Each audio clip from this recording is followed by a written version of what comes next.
This is The Talk with Tariro. Hello and welcome. We do know this is a period where we are coming from commemorating World AIDS Day, as well as being within the same period for the 16 days of activism. So on this episode, we're going to be looking at issues around the HIV response, as well as focusing on issues to do with gender-based violence. Where are we as a country, particularly focusing on women living with HIV, as well as focusing on the strides that we need to be seeing in terms of just recognizing women living with HIV, considering the period of where we are actually coming from. When we talk about the liberation struggle, we've got our own war veterans. In HIV, we also have war veterans that I always joke to say they died for this pandemic, and that's one guest that we have on the program today. That's Tendai Westerhoff. She's not new on The Talk with Tariro. Tendai, welcome to the program. Thank you very much, Tariro. I'm very happy to be here. Yes, Tendai, we're coming from commemorating World AIDS Day 2024. Share with us around that. What are the key issues? We do know the theme is talking about take the rights path, my right, my health. Why are we focusing on the rights of people living with HIV, or the rights when looking at the HIV response? Yes, we are now going towards ending the pandemic by 2030, but the HIV response should be centered around human rights of people living with HIV. What are they?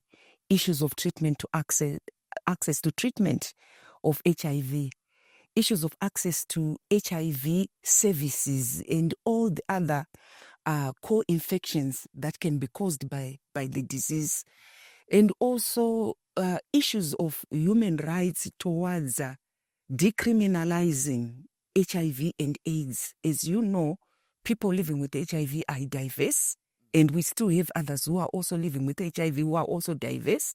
We have key populations who sometimes face a lot of stigma when they try to seek health services. So we are also talking about human rights as far as the eradication or the reduction of stigma and discrimination. Mm-hmm. Hence the theme, take the rights path.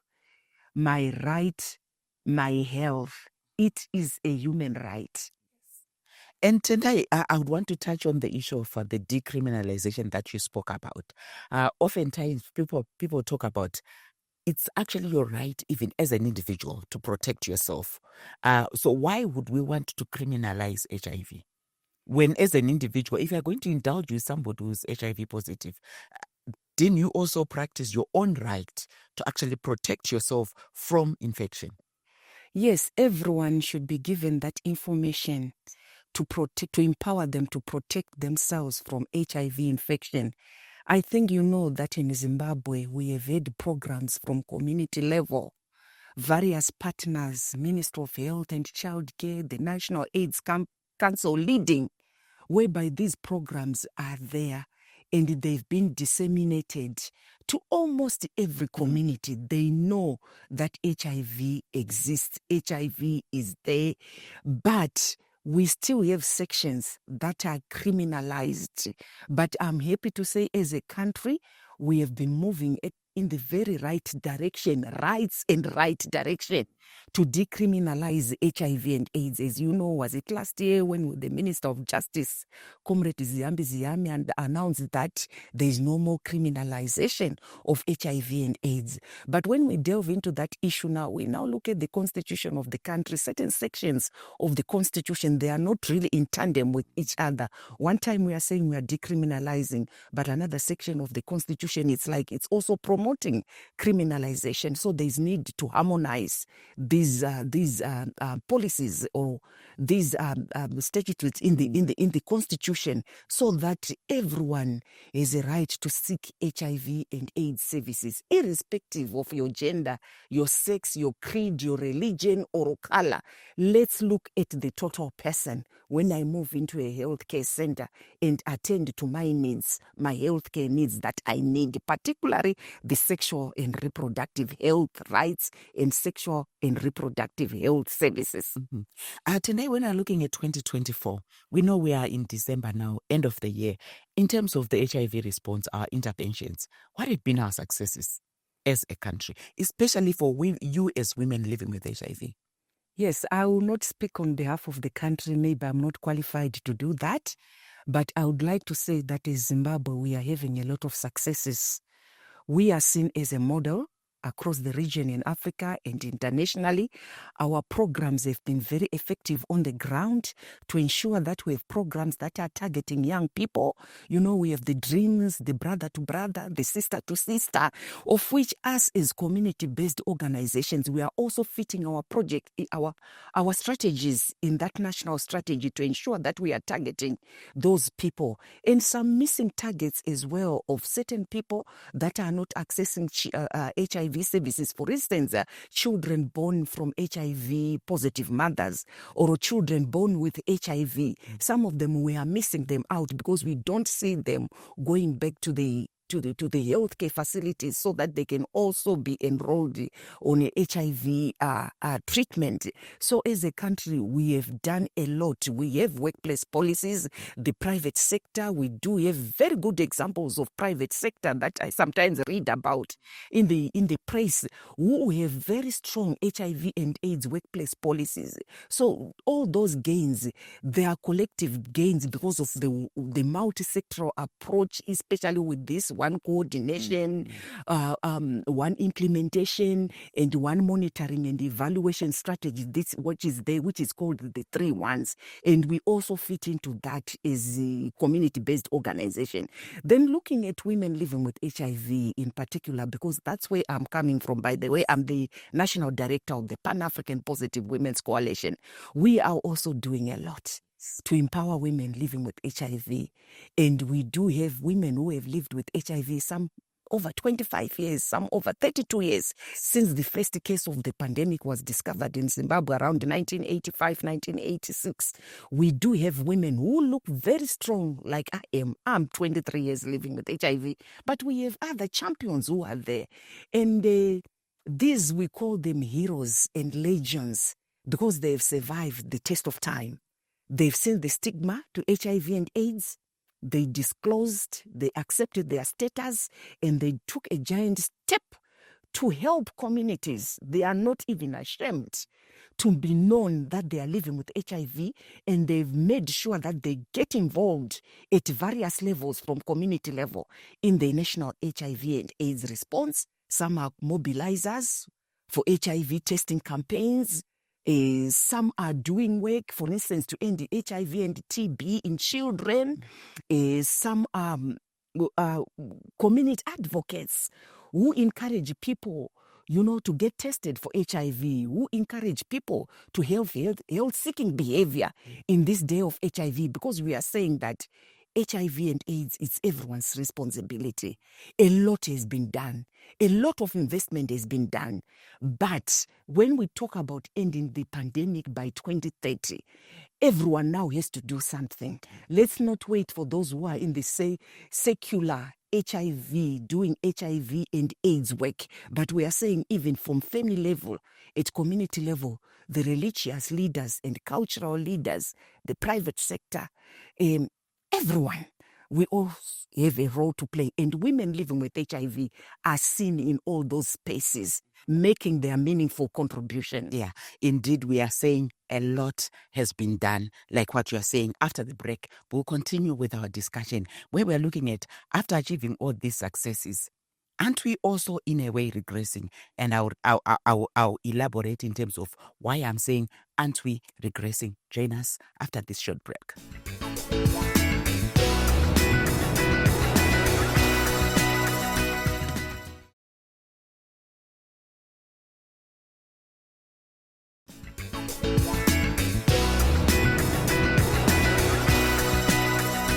Welcome back. We continue with our discussion. Like what we said, we are within the period where we have just commemorated International World AIDS Day, as well as we are still within the period of commemorating the 16 days of activism against gender-based violence. And we do know HIV and gender-based violence, they're almost like Siamese twins. And that's our focus of this discussion.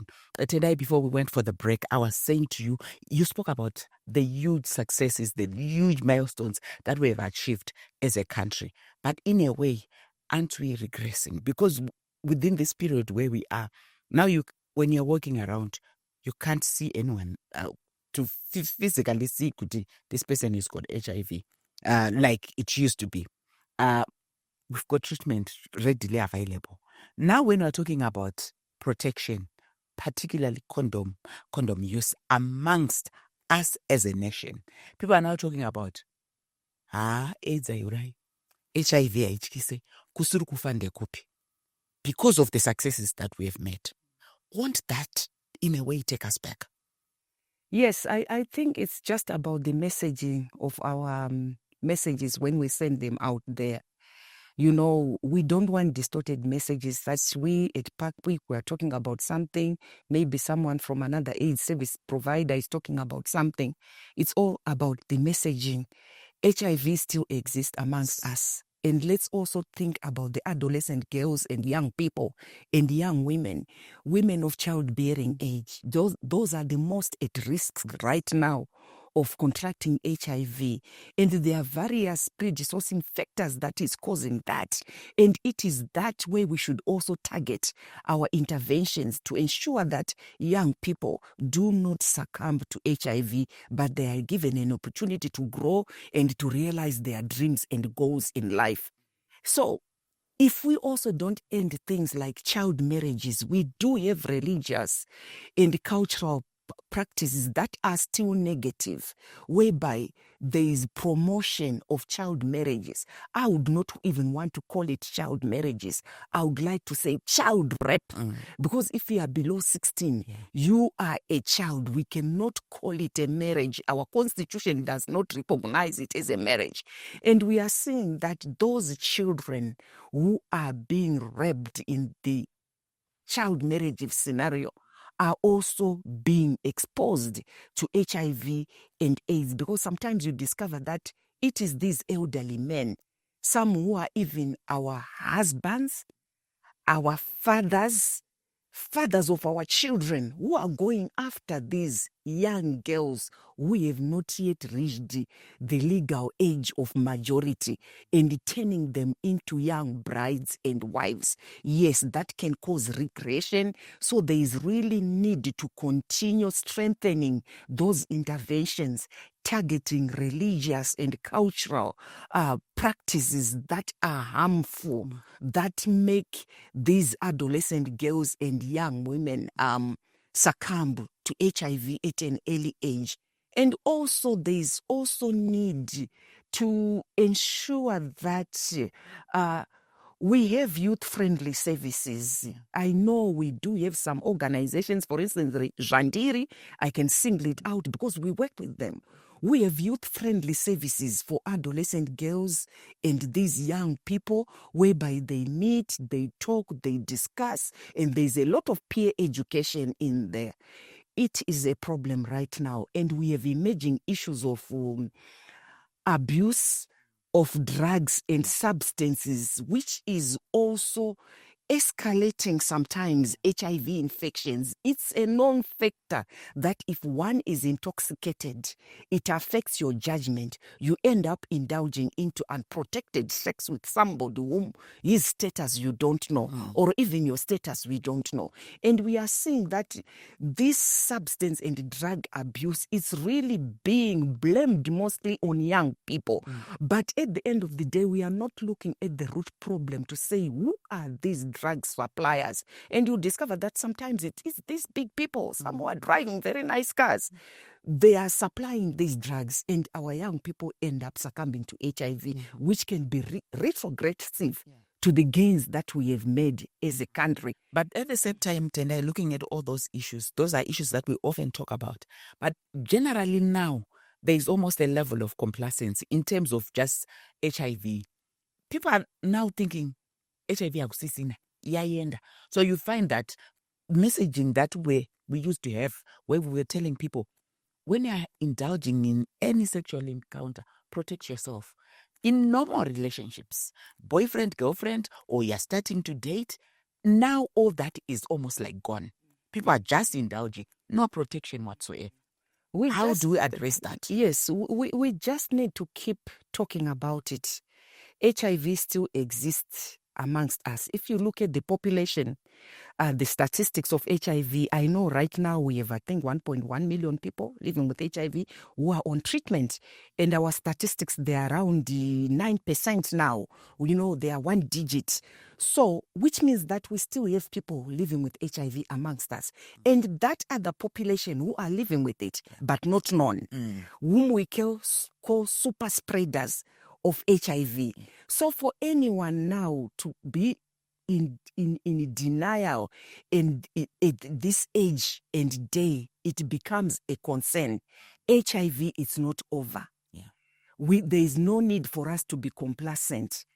Condoms are still a must to those populations at risk who needs to use them.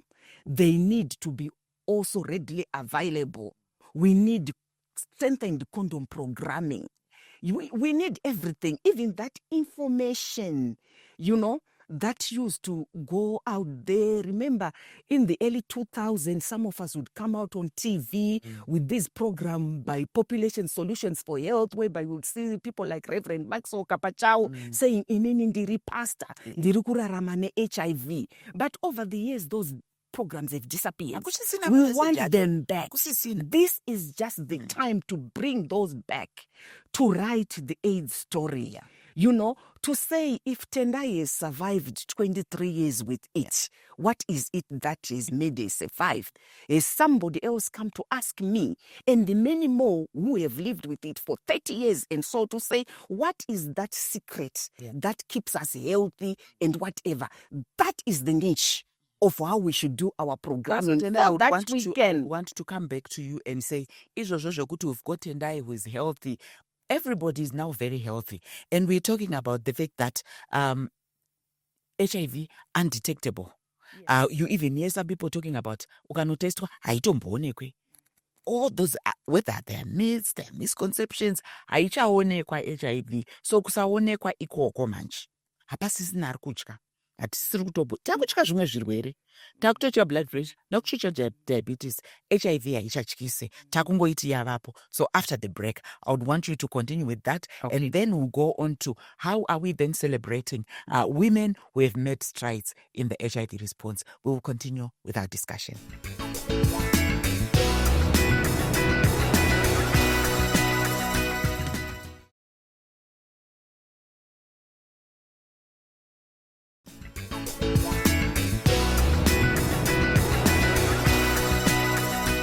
Welcome back. We continue with our discussion. Yeah, so Tendai, I was talking about the fact that HIV haichaonekwa, undetectable. So in India, even if you have you indulge with somebody and HIV iri undetectable, haiuye kwauri.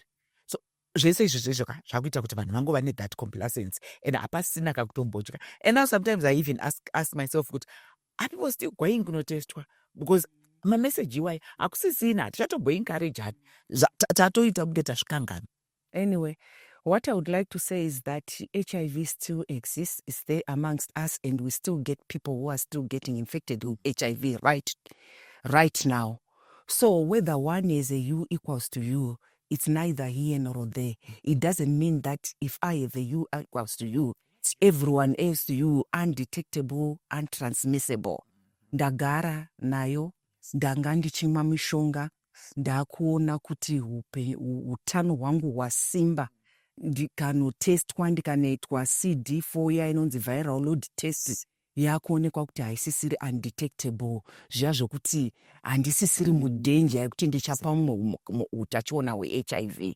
Saka ndo patinoda kuti tikorekta ipapo kuti complacency iyo hatiidi, nokuti even uchinzi une U equals to U yacho inofanirwa kuti imaintainwe, inofanirwa kuti imaintainwe. Ndakabvunza recently we're in a workshop and then I asked to say what are the implications of U equals to U to a pregnant or lactating woman, does it apply? Ndikaudzwa kuti it doesn't apply. Saka kana zvakadaro it means kuti tinofanirwa kuti tichiramba tichiona kuti kana vari mai vanokuramana neutachiona hweHIV vakanga vasina kuenda pachirongwa chinonzi elimination of mother to child transmission, vabereka mwana, ngatiite mainterventions okuti mai ivavo vasape mwana, vasatapurire mwana HIV. Kana kuti mwana wavo anenge abarwa neHIV anowana mushonga. Saka HIV ichirimo matiri.